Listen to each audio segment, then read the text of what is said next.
Jesús y el camino de la cruz. Introducción. Conocemos el drama que abarcó la vida de Jesús. Su propuesta del reino fue rechazada. Encontró la dureza de corazón.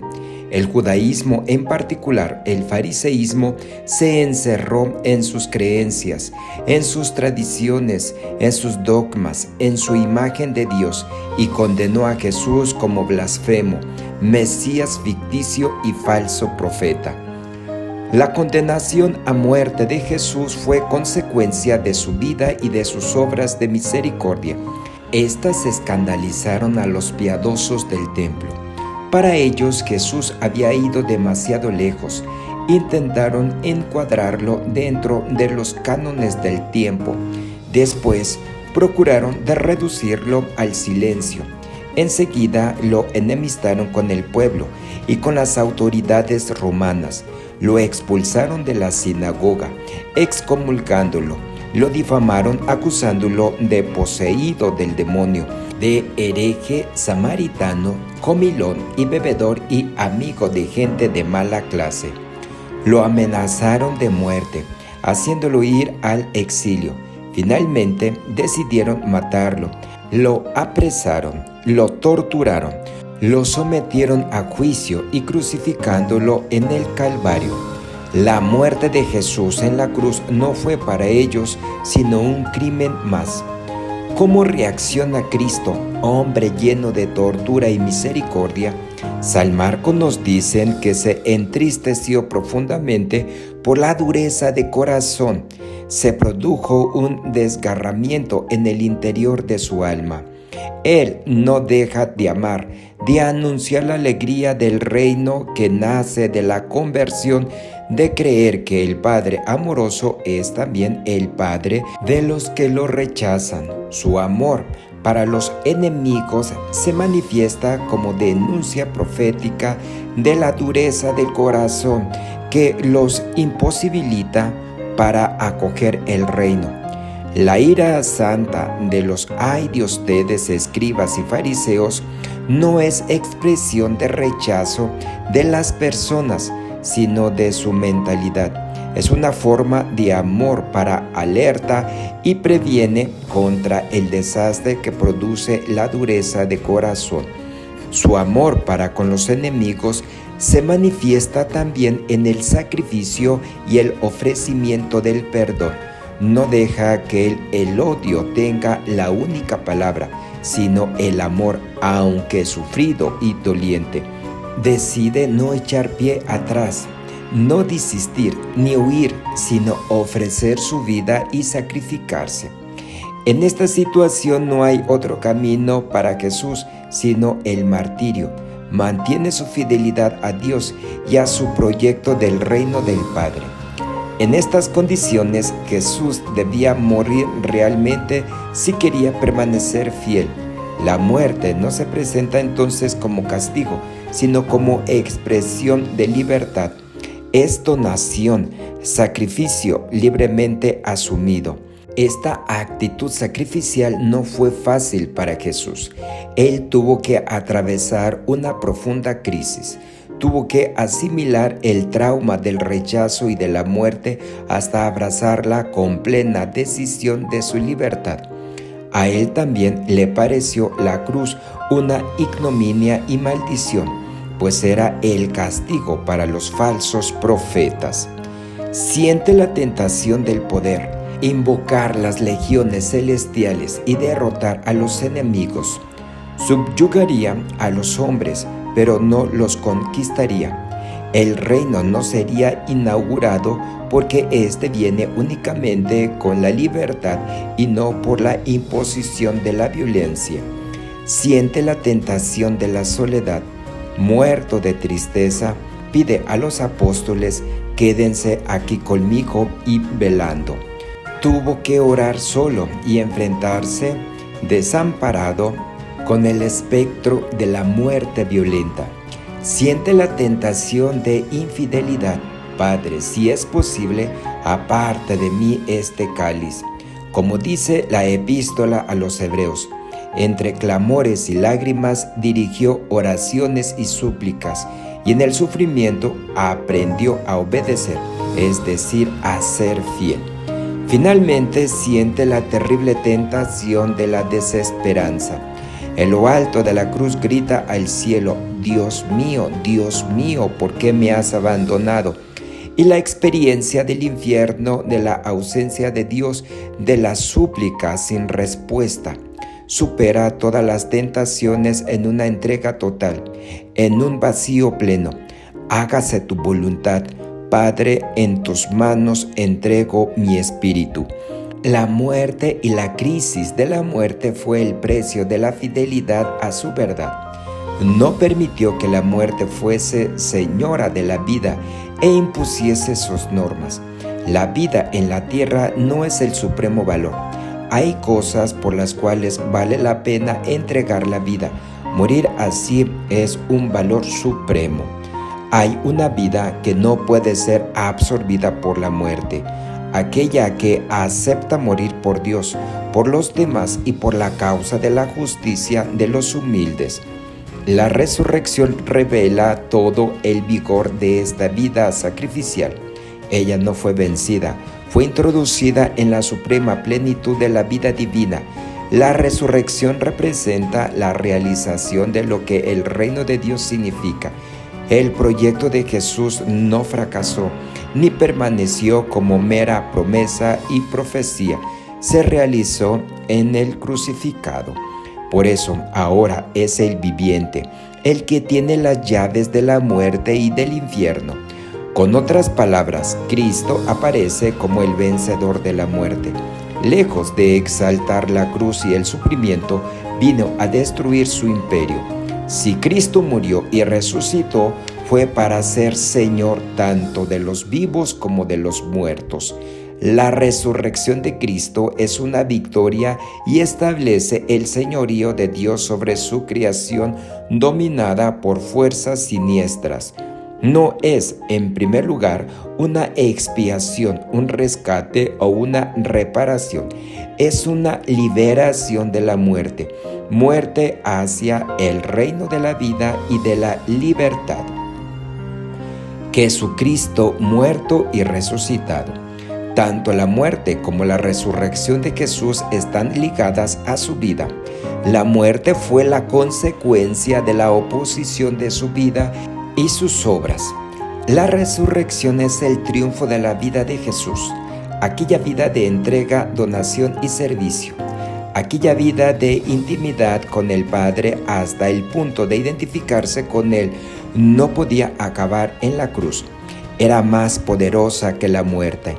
Atravesó el muro de la muerte y manifestó su potencia por medio de la resurrección.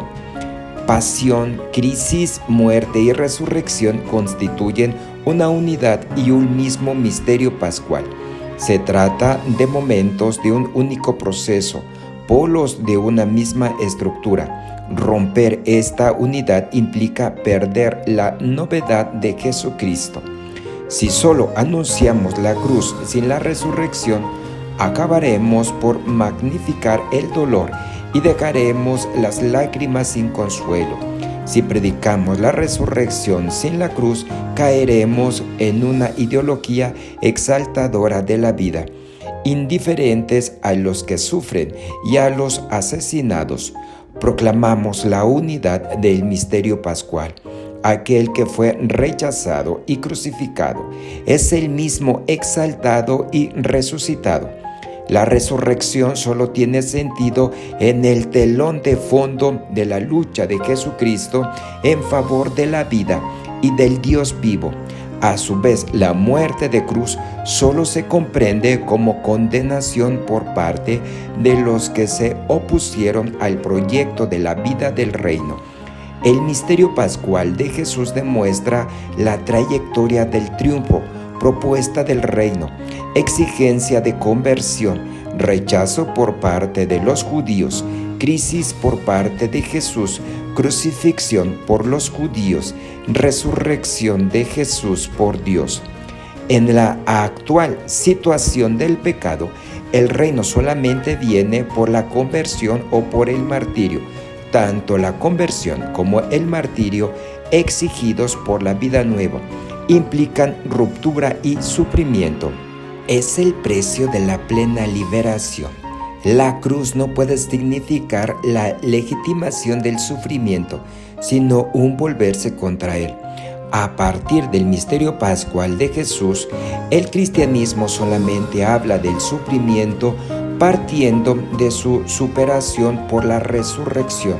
No nos encontremos ya en la situación de Job, rebelde sin respuestas para tantas preguntas nacidas del dolor. Hay una respuesta definitiva. A partir de la victoria sobre la muerte, podemos acoger serenos y resignados la muerte, porque ella dejó de ser el fantasma que nos amedrentaba. La muerte es el paso hacia el Padre. Es el momento de la Pascua, es decir, pasaje oscuro que guarda en su seno el sol. Ella engendra el sol con todo su esplendor. A partir del brillo solar, las tinieblas tienen su sentido y dejan de ser totalmente absurdas. La historia de Jesús sirve de paradigma a la historia universal en su marcha hacia el reino eterno. No camina rectilíneamente hacia su fin. Bueno, avanza entre crisis y enfrentamientos. El reino del no hombre se organiza en su rechazo y su oposición al reino de Dios. Se construye contra el antirreino. La justicia de Dios abre camino entre los antojos de la represión. La liberación se hace superando opresiones. En todo ello ocurre conflictos, desgarramientos, sacrificios sin cuento y martirios. El sufrimiento, asumido en la lucha contra el sufrimiento y en la perspectiva de su superación, es digno y dignificante. La historia en clave con el misterio pascual se urde por la lucha de Cristo con el anticristo. El arribo feliz y el nacimiento del nuevo cielo y de la nueva tierra pasan por los dolores del parto cósmico por el cual la creencia entera finalmente será acrisolada. Esta consideración nos libra de todo evolucionismo ingenuo. Todo lleva a creer que en el campo de la historia, cizaña y trigo crecerán siempre juntos hasta el embate final, cuando se dará la síntesis definitiva. La resurrección habrá triunfado para siempre sobre la muerte y llegará el reino de la paz y de la libertad de los hijos de Dios. Pasión, muerte y resurrección en la vida de cada persona. Cada existencia humana viene estructurada por el dinamismo pascual. Todo tiene su precio. La vida nunca aparece terminada. Es una tarea que debe realizarse cada día. Obstáculos que deben superarse, deseos frustrados. Cada uno tiene que aprender a renunciar y a aceptar, abriendo caminos hacia ascensiones humanizadoras. Muchas veces comprobamos que hay dimensiones del mundo y de nuestro propio corazón que solamente se revelan y nos enriquecen cuando el sufrimiento nos penetra como una espada y las crisis nos liberan de tantas trabas acumuladas. Las crisis pertenecen a la estructura de la vida en continuo crecimiento. Significan una oportunidad de penetración en un horizonte nuevo. Un bienestar existencial que había construido penosamente comienza a desvanecerse. No consigue conferir sentido a las experiencias nuevas que nos sobrevienen. Las estrellas indicadoras de nuestro camino se oscurecen. Comenzamos a entrar en crisis. Nos sentimos amenazados y desorientados. Un sufrimiento secreto, amargura, desesperanza, atormentan el corazón, pero se ofrece una oportunidad de acrisolamiento de la vida. Solo resta lo que realmente cuenta: la médula, las instituciones fundamentales. La decisión abre un nuevo espacio y crea una síntesis vital capaz de animar la existencia. Fue una experiencia de pasión, de muerte y de resurrección. La trayectoria humana viene marcada por esta estructura pascual, especialmente la existencia cristiana que procede del encuentro con Dios. Nos descubrimos dentro de la gratitud de la vida, soportada y atravesada por un sentido que no hemos creado. Es la experiencia de la gracia de Dios. Pero luego nos encontramos pecadores y traidores. Nos aferramos a nosotros mismos.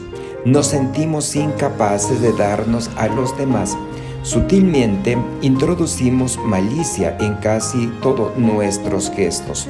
Nos condenamos a nosotros mismos, pero en el momento en que somos sinceros para con nosotros, acogemos al Adán pecador que está en nosotros.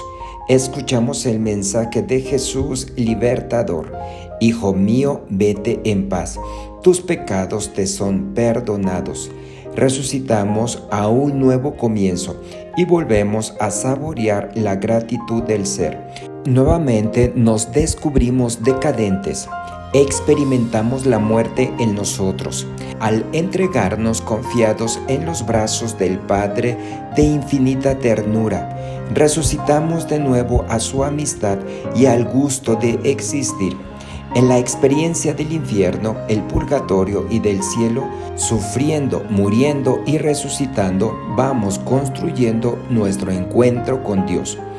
En todo proceso de verdadera liberación hacemos la misma experiencia pascual. La búsqueda de una mayor justicia para todos tiene que enfrentar la detracción, la persecución, la tortura y muchas veces la muerte violenta.